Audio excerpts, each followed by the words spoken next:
Updates ఎప్పుడు ఇస్తారా?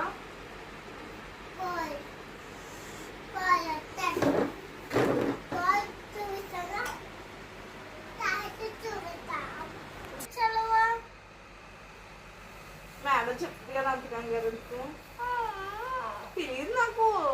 ఫోన్లో వాట్సాప్ చేస్తుంది కదా, చూస్తాం.